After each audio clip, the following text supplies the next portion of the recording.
مرتضی جعفرزاده. تنظیم مسعود بنی آدم.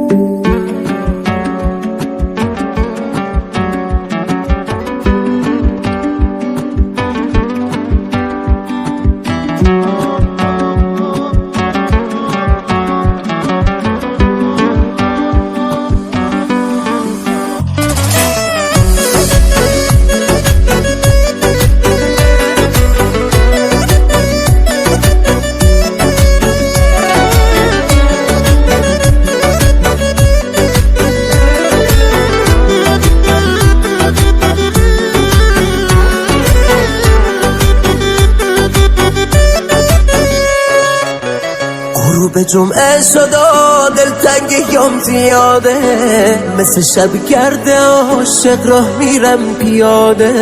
خنده تلخی باز دوباره رو لب من، هر وقت تو رو میبینم پایین میاد تب من، هر وقت تو رو میبینم چه آروم شبه من. نسخه چشات شدم، رفیق غمهات شدم، یه حکی شمات شدم، آخه کجایی؟ دلتنگ صداهات شدم، بارون چشات شدم، آخرش منو میکشه این جدایی. بس دیگه بیا نکن تا بی وفایی، بس دیگه بیا نکن تا بی وفایی.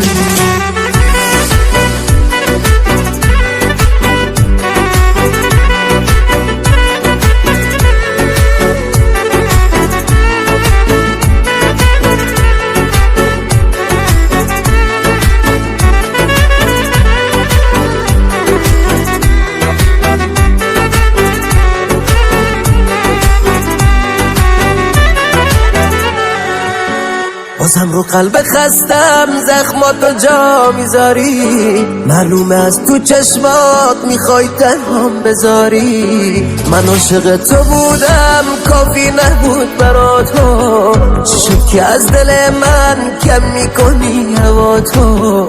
چی شد که از دل من کم میکنی هوا تو؟ نسخه چشات شدم، رفیق غمهات شدم، یه حکی شمات شدم، آخه کجایی؟ دلتنگ صداهات شدم، بارون چشات شدم، آخرش منو میکشه این جدایی. بس دیگه بیا نکن تا بی وفایی، بس دیگه بیا نکن تا بی وفایی.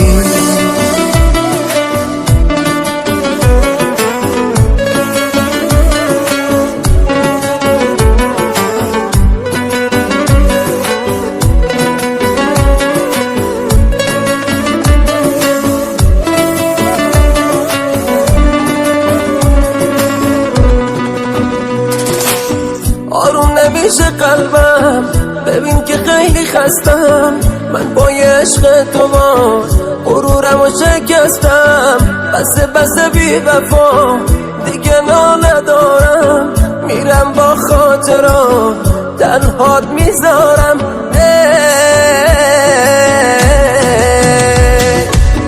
نسخه چشات شدم، رفیق غمهات شدم، یه حکی شمات شدم، آخه کجایی؟